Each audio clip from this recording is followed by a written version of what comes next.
Bom dia, boa tarde ou boa noite.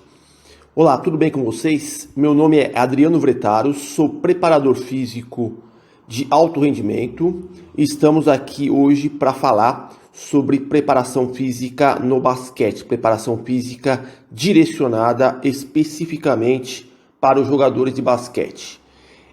Pois bem, o tema de hoje que eu pretendo discorrer com vocês dessa apresentação é sobre o treinamento da força funcional no basquete, especificamente sobre os trabalhos de resistência de potência. A resistência de potência, ela tem um fator que gera uma problemática. Quando nós verificamos uma partida, assistimos uma partida de basquete, a gente pode verificar, pode notar que ela exige de força, potência e velocidade dos jogadores.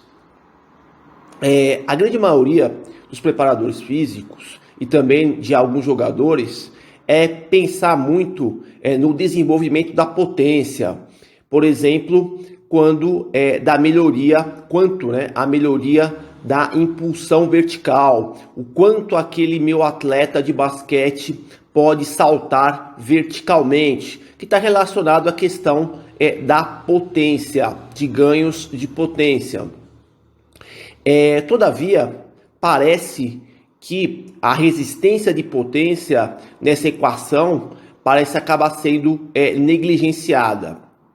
A resistência de potência, assim como os trabalhos de potência, são essenciais para um jogador de basquete. Então não adianta nada a gente ter um jogador de basquete com uma potência boa, elevada, então com um salto vertical elevado, 65, 70 centímetros de altura no salto vertical, e ele não ter uma resistência de potência, que nada mais que conseguir manter, sustentar essa potência por períodos de tempo mais prolongados. Então essa é uma problemática, se pensar, focar mais no desenvolvimento da potência e deixar um pouco de lado, esquecer a resistência de potência. E aqui, nessa apresentação, nós vamos querer mostrar o contrário, tanto a potência é importante, como também a resistência de potência.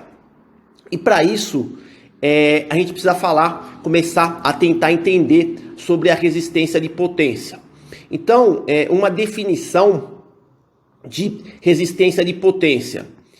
A resistência de potência, aqui que eu coloquei expressado nesse quadro, é caracterizado por buscar e manter os níveis de potência por longos períodos de tempo.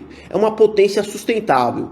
Primeiro, a gente pensa da seguinte maneira: se o jogador de basquete ele não tiver níveis de potência, a gente não vai trabalhar a resistência de potência, precisa ter níveis apropriados de potência. É óbvio que para falar de potência, a gente precisa estar lembrando que existe todo um trabalho anterior de hipertrofia, depois força máxima, para se chegar à potência.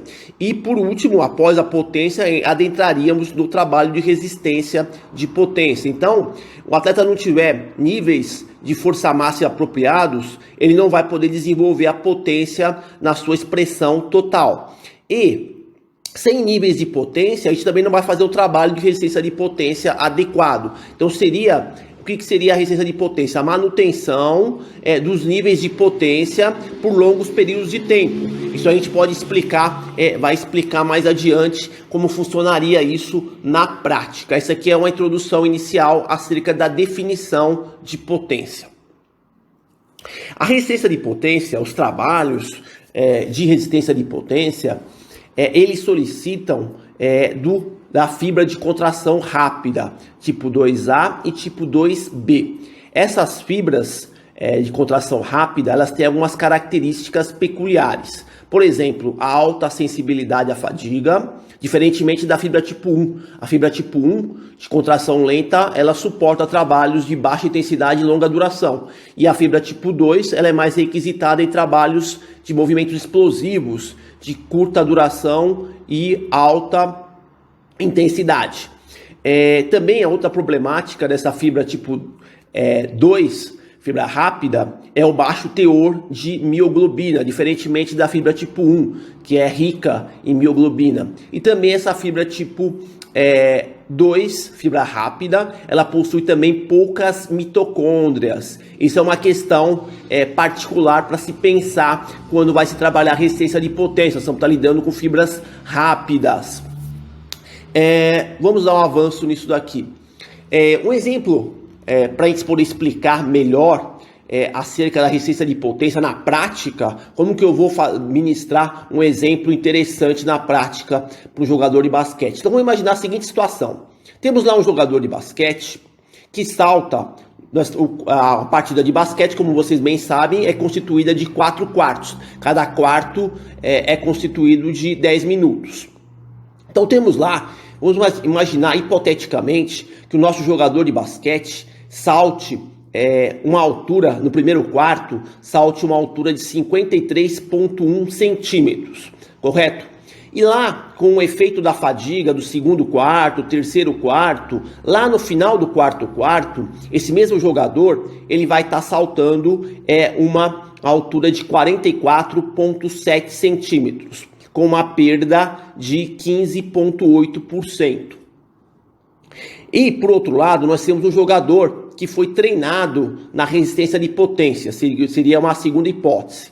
Aí esse jogador começa o início da partida, o início do primeiro quarto, saltando 53,1 centímetros. E aí vai ter, lógico, o efeito da fadiga, por mais que ele esteja treinado na resistência de potência, também vai ocorrer o efeito da fadiga. Porém, lá no final do quarto quarto, ele vai estar saltando 50,6 centímetros. Uma queda menos expressiva, menos substancial. Uma queda de apenas 4,7%. Então, se esse jogador, o primeiro jogador lá que não foi treinado na resistência de potência, teve uma queda do primeiro quarto para o quarto quarto no salto da altura do salto vertical de 15,8%, esse jogador, esse segundo jogador que foi treinado na resistência de potência, teve uma queda menos expressiva de 4,7%. Então ele consegue manter a altura do salto vertical ao longo dos quartos numa altura interessante, com perdas menos substanciais. Esse é o grande potencial, o grande detalhe dos trabalhos de resistência de potência. Por isso que vale a pena treinar resistência de potência em jogadores de basquete. Sejam jogadores de basquete formativos, sejam jogadores de basquete profissionais. Aqui já começo a mostrar um estudo sobre a altura do salto vertical. Estudo que foi feito pelo professor Borim, professor brasileiro. No estudo feito em 2 partidas, foram acompanhados esse estudo em 2 partidas. Os jogadores aqui foram divididos por posições táticas: armadores, alas e pivôs. Guards seriam os armadores, alas seriam os forwards e centers seriam os pivôs. Durante 2 partidas foram encontradas as médias de altura do salto vertical, no qual foi mensurado esse salto vertical através de uma plataforma de força e foi mensurado no início e final de cada quarto. Então temos lá embaixo na linha horizontal, primeiro quarto, no início do primeiro quarto o valor do salto vertical e no final do primeiro quarto o valor do salto vertical. Depois temos o início do segundo quarto, o valor do salto vertical, e o final do segundo quarto, o valor do salto vertical. O início do terceiro quarto, o valor do salto vertical, e no final do terceiro quarto, o salto vertical. No início do quarto quarto, o salto vertical, e no final do quarto quarto, o salto vertical. Então, no início e final de cada quarto, de cada um dos 4 quartos, foi mensurado a altura do salto vertical dos jogadores de basquete durante 2 partidas, e esses jogadores foram divididos por funções táticas. O que está mostrando aqui é o seguinte: aparentemente os alas, aí no caso incluiria alas e alas pivôs, posição 3 e 4 do basquete, parece que tem uma altura significativamente superior aos demais jogadores. Aqui está em ponto vermelho, na linha vermelha. Depois, logo em seguida, teríamos os jogadores, os armadores, também com alturas um pouquinho mais inferiores, mas muito próximos dos jogadores dos alas. Então, armadores e alas armadores. E por último, jogadores que saltaram menos no início e final de cada quarto seriam os pivôs. Um valor um pouquinho mais inferior em relação aos alas e armadores. Que conclusão que os autores desse estudo chegaram? Chegaram à seguinte conclusão: primeiro, não existem muitas diferenças significativas entre jogadores, segundo eles, estatisticamente falando. Porém, como foram analisados duas partidas, um jogo, depois um outro jogo no outro dia, a diferença que teve foi entre partidas e não entre grupos de jogadores. Então, apesar dessas discrepâncias de valores entre armadores, alas e pivôs, a diferença que houve foi entre partidas e não entre posições táticas na altura do salto vertical, no comportamento da altura do salto vertical em diferentes momentos. Primeiro quarto, segundo quarto, terceiro quarto e ou quarto quarto. É óbvio que com uma amostragem somente de duas partidas, não dá para se tirar uma conclusão muito apurada. Precisaria ser uma amostragem um pouco maior, o tamanho amostral um pouco maior, sei lá, 5, 10, 15 partidas ou mais, para poder ter um resultado assim mais fidedigno em relação a esse estudo. Mas é um estudo que já aponta algumas características. Parece que os jogadores de basquete profissionais, esse estudo foi feito com jogadores de basquete profissionais, parece que estão sendo treinados na resistência de potência e sem muita diferença significativa entre funções táticas. Vamos avançar. Uma forma muito comum para se avaliar a resistência de potência é através de saltos repetidos no local.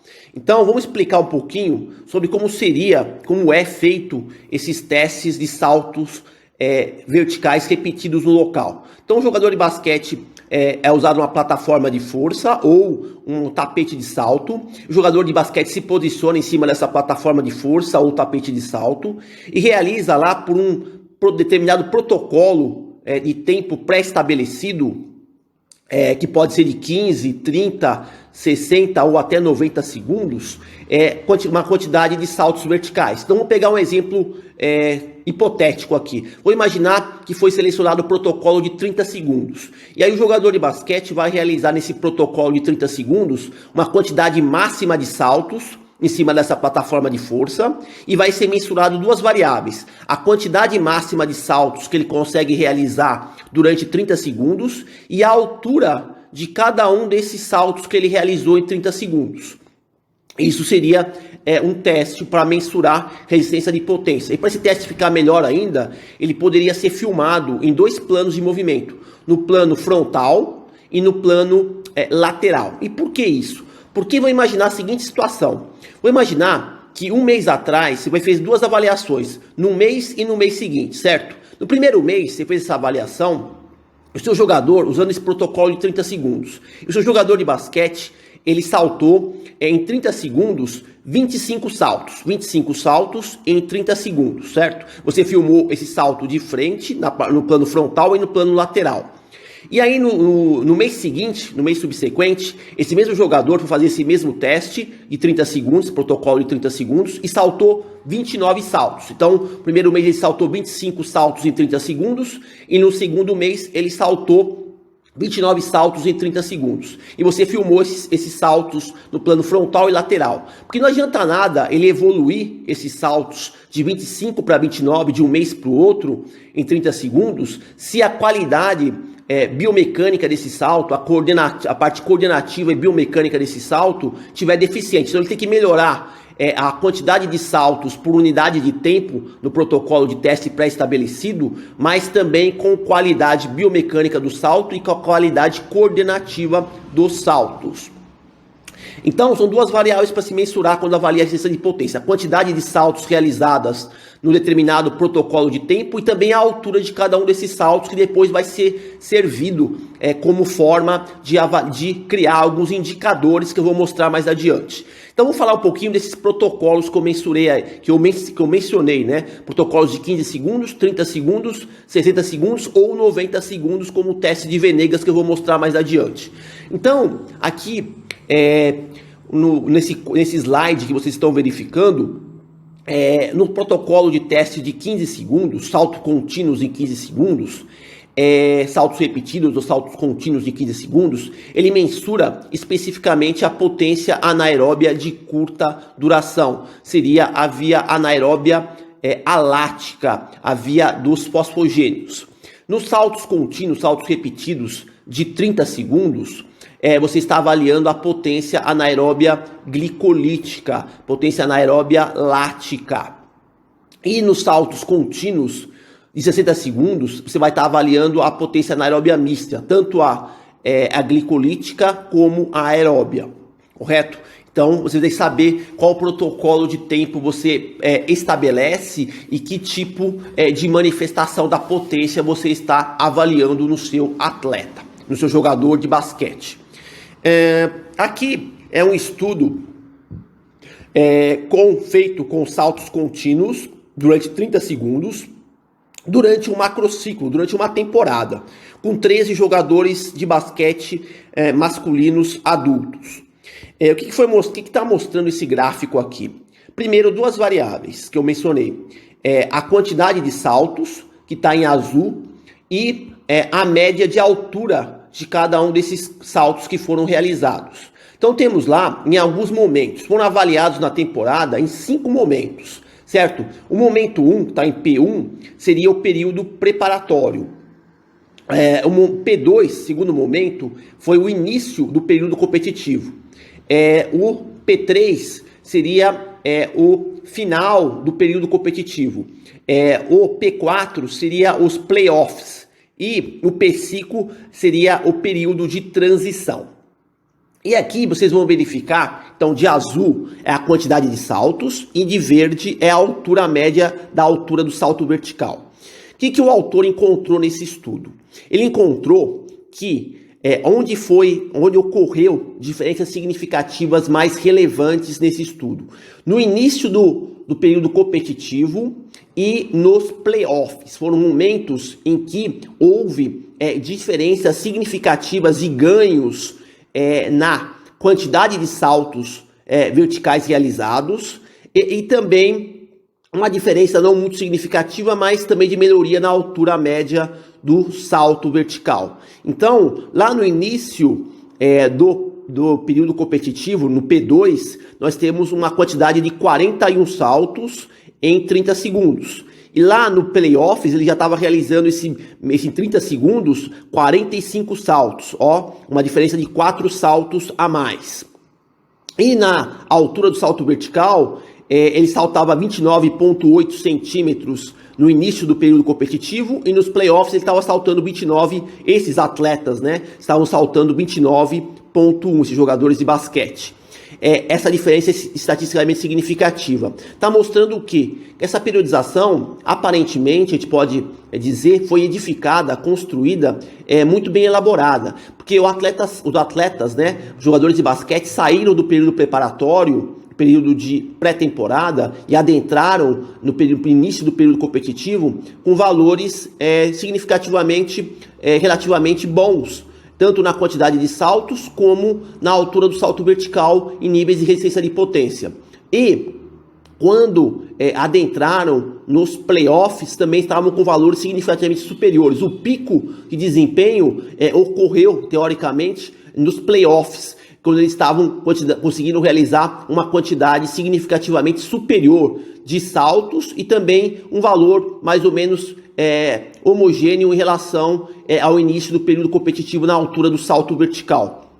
É isso que esse estudo quer dizer. Então, esse estudo foi muito bem, vamos dizer que essa periodização que os pesquisadores ou que a equipe, a comissão técnica que montou no basquete foi muito bem bolada para que o pico de desempenho ocorresse nos playoffs, correto?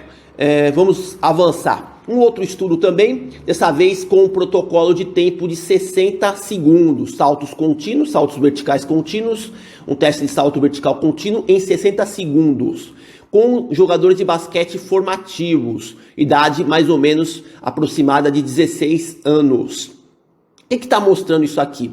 Está mostrando o pico de potência. O pico de potência, diferentemente da altura do salto vertical, que é em centímetros, o pico de potência ele é calculado em watts, em W. E aqui foi calculado especificamente em watts por quilogramas. Então é um valor de pico de potência relativo em relação ao peso corporal do atleta, em watts por quilograma. O que está mostrando aqui? Esses autores eles dividiram esse teste de 60 segundos em dois momentos. Do valor do início do teste, de 0 a 15 segundos, e depois de 45 a 60 segundos. Ou seja, nos primeiros 15 segundos do teste e nos 15 segundos finais do teste. No total são 60 segundos. Então, do 0 ao 15 segundos e do 45 a 60 segundos. Só para verificar o quanto se altera no valor de pico de potência. E foi encontrado sim um valor. Então, no início, de 0 a 15 segundos, num teste de 60 segundos, se alcança 19.902 watts por quilograma no início, e lá no final desse teste de 60 segundos, nos últimos 15 segundos, de 45 a 60 segundos, se consegue obter 14.249 watts quilogramas. Então, quer dizer, uma queda substancial e um índice de fadiga de 27,9%. O interessante é que essa diferença, 19.000 para 14.000, fosse um pouco mais reduzida. Quanto menor essa diferença do início do pico de potência dos primeiros 15 segundos para os 15 segundos finais fosse menor, melhor estaria condicionado esse seu atleta, esses seus jogadores na resistência de potência. Também é uma outra forma, além de utilizar a quantidade de saltos verticais mensurados, quantidade de saltos verticais mensurados durante aquele período de tempo pré-estabelecido, e também a altura dos saltos, utilizar o valor do pico de potência para verificar também como se encontra a resistência de potência dos seus jogadores de basquete. É uma outra alternativa viável. Aqui eu vou falar do que eu falei, do que eu mencionei anteriormente, que é o teste de 90 segundos, conhecido como teste de Venegas. Teste de Venegas é um autor latino, esse autor aqui. Esse teste de Venegas, ele é um teste de saltos repetidos que pode trabalhar ou com o contramovimento jump ou a Balakov jump. Para quem não sabe a diferença entre o contramovimento jump e o Balakov jump, o contramovimento jump é um salto que não usa o balanceio, que não usa o swing dos braços durante os saltos. Já o Balakov jump é um tipo de salto que utiliza o balanceio, que utiliza o balanceio dos braços, que utiliza o swing dos braços na hora de realizar os saltos. Então, tanto o contramovimento jump quanto o Balakov jump podem e devem ser empregados nesse teste de Venegas. Aí você que vai decidir. Esse teste é realizado durante 90 segundos e da seguinte maneira: é realizado um salto a cada 3 segundos. Um salto a cada 3 segundos, que vai totalizar um total de 30 saltos. Então, teste de 90 segundos, mas é com tempo pré-estabelecido. Realizado um salto a cada 3 segundos. Certo? Os instrumentos para serem realizados esses saltos, né, esse teste de Venegas, são a plataforma de contato e o software ChronoJump. Esse salto nesse teste permite-se mensurar nesses saltos, né, a qualidade dos saltos, qualidade coordenativa desses saltos e também a fadiga. Então, vamos ver aqui o resultado desse teste de Venegas. Foi uma análise do jogador de basquete profissional, adulto, durante 3 temporadas. Temporada 2015, 2016 e 2017. O que está mostrando para nós aqui nesse gráfico à esquerda? Nós temos lá os 3 anos, né? Lá na linha inferior, na linha horizontal, 2015, 2016 e 2017. Em 2015, são os pontos plotados, né, em azul. 2016, os plotados em vermelho, e 2017, os pontos plotados em preto. Você vai verificar aqui, então, que no início da primeira temporada, 2015, os valores de azul estão lá embaixo, na linha inferior, certo? E aí, quando a gente compara 2016 e 2017, 2016 foi o melhor ano, em vermelho, que está lá no limite superior, né, plotados nesse gráfico, os pontos em vermelho. E os pontos de 2017, que estão em preto, estão no valor intermediário entre 2015 e 2016. A gente pode verificar aqui nessa tabela, nesse quadro, né, ao lado direito, no valores de altura máxima, Hmax. O valor que ele conseguiu de altura máxima nesses saltos de resistência de potência foi 44,6 no ano de 2016, sendo que 2017 ele conseguiu 42,5 e no ano de 2015 33 centímetros de salto vertical. Então, esse teste de Venegas, ele permite você comparar o resultado da resistência de potência do seu jogador de basquete durante um estudo longitudinal, que foi feito aqui durante 3 anos com um jogador de basquete. Eu acho interessante esse teste. Cada teste tem a sua particularidade, né, a sua peculiaridade. Esse é um teste chamado teste de Venegas, que utiliza 90 segundos. Nós temos opções de trabalhar 15 segundos, 30 segundos, 60 segundos ou 90 segundos, como eu estou mostrando aqui para vocês. É óbvio que isso você vai verificar muito como os seus jogadores se encontram e uma série de outras variáveis, de outras questões pertinentes para decidir qual é o protocolo de teste de resistência de potência que você vai preferir utilizar nos seus jogadores de basquete. Na minha concepção, quando a gente compara esses testes de 15, 30 segundos, 60 ou 90 segundos, talvez o teste de 30 segundos e 60 segundos sejam mais interessantes, pensando na questão metabólica, pensando na orientação fisiológica. Porém, é óbvio que a gente sabe que no esporte, no basquete profissional de alto rendimento, o tempo é escasso, então você precisa selecionar criteriosamente qual o teste de resistência de potência você acredita ser o mais apropriado para avaliar os seus atletas, porque você não tem tempo disponível no esporte, no basquete de alto rendimento. A gente sabe que o tempo é escasso, o tempo é limitado e o tempo está mais para desenvolvimento de capacidades biomotoras do que para ficar testando o atleta. É óbvio que nós vamos ter que testar os atletas para verificar se o treinamento que nós estamos prescrevendo está sendo bem direcionado, mas é melhor vocês decidirem com muita cautela qual o protocolo de testes que vocês acreditam seja mais ideal. Eu penso muito no teste de 30 segundos e de 60 segundos, 30 ou 60. O teste de Venegas é uma alternativa, cabe a vocês decidirem, e o teste de 15 segundos acaba sendo uma outra alternativa, mas eu prefiro ficar entre o teste de 30 ou 60 segundos, que eu acredito que se assemelha mais do ponto de vista de orientação fisiológica solicitada no basquete. Aqui eu começo a falar um pouquinho de alguns indicadores de resistência de potência. Esse primeiro indicador é o chamado índice de elasticidade, proposto pelo professor Michael Boyle e também pelo professor espanhol. O que consiste esse teste de índice de elasticidade, né? É por meio do resultado dos testes e saltos verticais repetidos que você efetuou, seja ele de 15 segundos, 30 segundos, 60 segundos ou 90 segundos, é que você vai calcular esse índice de elasticidade. Então, com base nos resultados dos testes de saltos repetidos que você efetuou.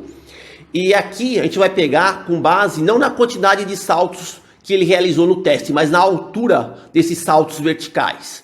Então, aqui o protocolo que esses autores estão sugerindo, ou é um protocolo de 5 saltos repetidos, ou um protocolo de 4 séries de 15 segundos de saltos repetidos. Também vocês podem utilizar um protocolo padrão de 15, 30, 60 ou 90 segundos. Isso aqui é só uma sugestão. E aqui um exemplo em relação a como você avalia, como você calcula matematicamente o índice de elasticidade nos seus jogadores de basquete. Então, daqueles saltos que foram realizados no protocolo de tempo de 15, 30, 60 ou 90 segundos, você vai identificar a altura do salto vertical máximo. Aqui o exemplo seria aquele que o atleta saltou 65 centímetros, a altura do vertical máximo naquele protocolo de tempo. Depois você vai calcular também a altura média desses saltos verticais. E aqui no caso equivale a 54,6 centímetros. E aí você vai calcular, você vai dividir a altura média dos saltos pela altura do salto vertical máximo. E vai encontrar um valor que é, por exemplo, 0,84, que é multiplicado por 100, vai equivaler a 84 4%, valor em percentil. Como se interpreta esse índice de elasticidade? Se você fizer esse cálculo dessa maneira, colocar esses valores, aqui significa o seguinte: se você usar o valor do salto vertical máximo e da média da altura dos saltos e calcular dessa maneira que eu calculei aqui, e obter um resultado em percentil, significa o seguinte: como você interpreta? Da seguinte maneira: quanto mais próximo de 100% for o valor do índice de elasticidade, melhor estará condicionado o seu jogador de basquete na resistência de potência. Quanto mais próximo de 100%, melhor estará condicionado o seu atleta na resistência de potência. Observando aqui os valores, a altura do salto vertical máximo foi 65 centímetros e a altura média 54,6. Quanto melhor ele melhorar essa altura média do salto vertical para 55, 56, 57, 58, quanto mais alto for esse valor, menor for essa diferença entre a altura do salto vertical máximo e a altura média, melhor vai ser o índice de elasticidade, melhor vai estar condicionado o seu atleta na resistência de potência. Correto? Então esse aqui é o índice de elasticidade. Um segundo indicador é o chamado índice de fadiga. Como se calcula o índice de fadiga? Ele se calcula com base no maior valor de altura do salto vertical e no menor valor de altura do salto vertical. Enquanto no índice de elasticidade nós usamos o valor maior de salto vertical e o valor médio, aqui a gente vai pegar o maior valor e o menor valor, certo? O maior e o menor valor. E aí vai ser plotado esse valor nessa fórmula. Essa fórmula que também vai dar os resultados para nós expressos em percentil. E a interpretação seria a seguinte: quanto menor for o percentil do índice de fadiga, melhor estará condicionado o nosso atleta no índice de fadiga. Esse valor do índice de fadiga, ele tem uma relação também com a diferença entre o maior valor e o menor valor. Vamos pegar essa tabela aqui, esse quadro, à nossa direita. Então, o maior valor do salto vertical no contramovimento jump foi de 52,5 centímetros. E o menor valor foi de 49,8. A tentativa 2 e a tentativa 3. E a diferença entre o maior e o menor valor foi de 2,7. Correto? Vamos agora no quadro à direita. Então, aqui no quadro à direita nós temos o seguinte: o maior valor foi a tentativa 2, de 50,2, e o menor valor foi a tentativa 6, de 46,3, uma diferença de 3,9. Então, vocês vão observar que eu calculei o índice de fadiga das duas tabelas, tanto da tabela à esquerda como da tabela à direita. Da tabela à esquerda, o índice de fadiga encontrado foi de 5,14% e da tabela à direita foi de 7,76%. Então, vocês vão notar o seguinte: quanto menor for a diferença entre o maior valor de salto e o menor valor de salto, menor vai ser o índice de fadiga. Porque na tabela esquerda nós temos uma diferença de 2,7 e o índice de fadiga deu 5,14. Já na tabela à direita, nós temos uma diferença de 3,9 e o índice de fadiga foi um pouco superior, foi de 7,76. Então o que interessa para nós é o quê? Quanto menor o índice de fadiga encontrado, melhor vai estar condicionado o nosso jogador de basquete na resistência de potência. Então, essa fórmula, essa expressão matemática que é utilizada para se calcular o índice de fadiga e tem relação com a maior altura do salto vertical e a menor altura do salto vertical. Correto? Esse também é outro indicador, assim como o índice de elasticidade para se calcular resistência de potência. Dois indicadores válidos quando você realiza aqueles testes de resistência de potência, aqueles protocolos. Você pode utilizar esses dois indicadores para verificar como os seus jogadores de basquete se encontram. Ou um indicador só, ou os dois ou um só. Vocês é que decidem. Aqui a gente falou um pouco de o que é a resistência de potência, qual que é o objetivo e as características do treinamento, como se treina o nosso jogador de basquete na resistência de potência. É uma forma muito comum para se treinar resistência de potência, poderia ser através de circuitos, treinamento em circuito, usando exercícios, é claro, de características pliométricas, que usem o ciclo alongamento e encurtamento. Você vai trabalhando resistência de potência, a potência trabalha com pliometria, com técnicas de levantamento olímpico e outros métodos. Para resistência de potência seria interessante trabalhar exercícios pliométricos. Então, através de blocos, né? Poderia ser um treinamento de circuito, variando exercícios de pliometria com outros tipos de combinação de exercícios. Então, seriam blocos de várias séries, com movimentos repetitivos curtos e pausas incompletas. Por que pausas incompletas? Você está trabalhando resistência de potência. Se fosse uma pausa completa, seria treinamento de potência ou outra orientação fisiológica. Pausas incompletas para resistência de potência, para estimular a resistência de potência. E essa característica do treinamento de resistência de potência nos jogadores de basquete gera fadiga, tanto fadiga cardiovascular, como mecânica e como também fadiga neuromuscular. Então, muito cuidado no início desse trabalho, quando começar a trabalhar com atletas de basquete formativos, para depois ir gradualmente aumentando o grau de dificuldade das tarefas, dos exercícios. Também jogadores de basquete profissionais, também com muita cautela, dependendo do momento da temporada que está trabalhando, porque tem um nível de fadiga relativamente elevado os trabalhos de resistência de potência. Correto? Aqui já é um estudo sobre o uso do treinamento pliométrico e os efeitos para desenvolver resistência de potência e os efeitos ao longo de 8 semanas numa frequência de 4 a 5 vezes por semana. 4 a 5 vezes por semana dá mais ou menos 5 vezes 8, 4 vezes 8, 32, né? 32 sessões, 5 vezes 8, 40 sessões de treinamento no total desse programa que foi elaborado pelo autor aqui.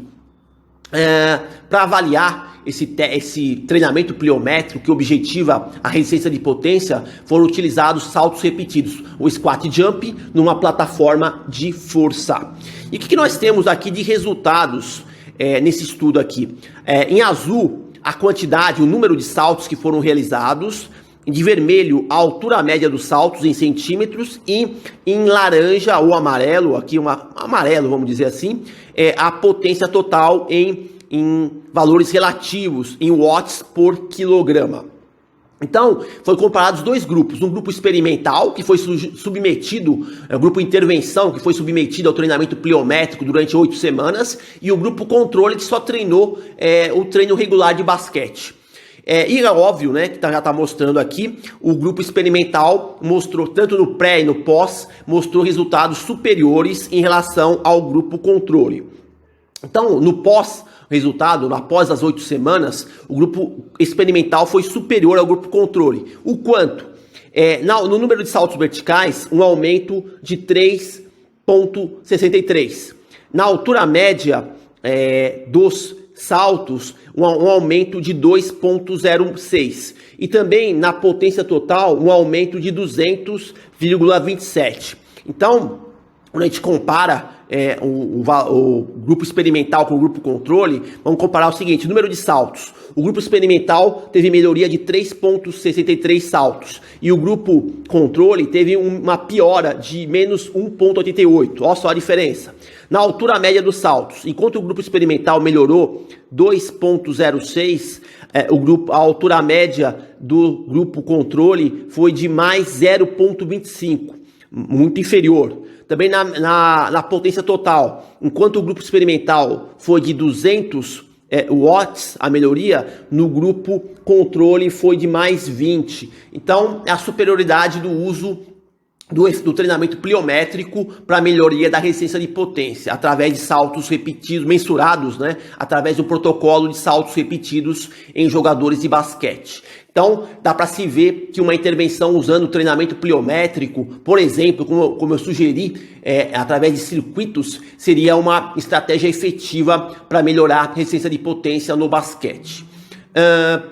Aqui as características finais de um trabalho. Se você quiser fazer um trabalho, não precisa ser em circuito, né? Quiser fazer um trabalho isolado, uma sessão de resistência de potência, sem ser necessariamente o treinamento em circuito, como poderia ser caracterizado isso daqui? Uma quantidade de séries, que pode ser de 2 a 4 séries, é uma sugestão.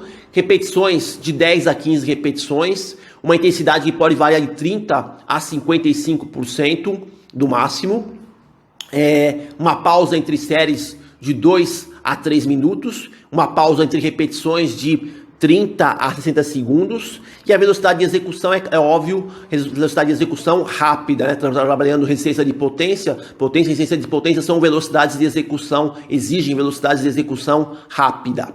Então, para concluir a questão da resistência de potência no basquete, a gente vale mencionar o seguinte: resistência de potência no basquete é importante, é primordial, porém nós precisamos lembrar sempre o seguinte: eu mostrei uma série de maneiras de mensurar, como avaliar a resistência de potência, mostrei os estudos, os resultados que mostram como se comportam inicialmente a resistência de potência numa partida, e depois no outro estudo mostrei os efeitos de uma intervenção de 8 semanas, usando pliometria para melhorar resistência de potência.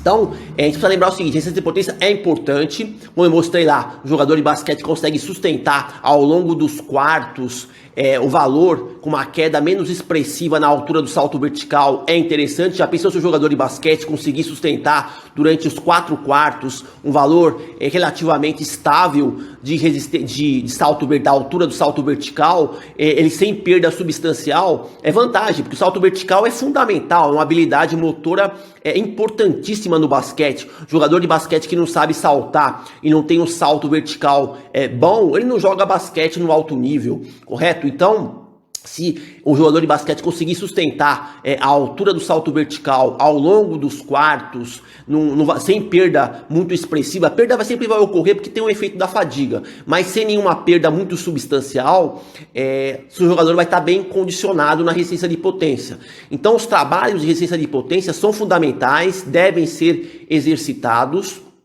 os jogadores de basquete, assim como para outras modalidades no qual esse treinamento de resistência de potência é importante. E quando a gente for desenvolver, nós como preparadores físicos, formos desenvolver trabalhos de treinamento da força funcional no basquete, nós não devemos esquecer que existe uma progressão natural até se chegar aos trabalhos de resistência de potência.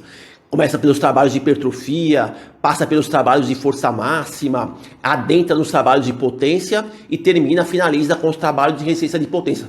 Existem através de ciclos, uma periodização bem estruturada, bem elaborada, num programa muito bem confeccionado. Então isso é o que eu queria passar para vocês sobre a resistência de potência direcionada a jogadores de basquete. Tanto para jogadores de basquete formativos, quanto para jogadores de basquete profissionais, masculinos e ou femininos. Agradeço pela atenção, desejo boa sorte e até a próxima.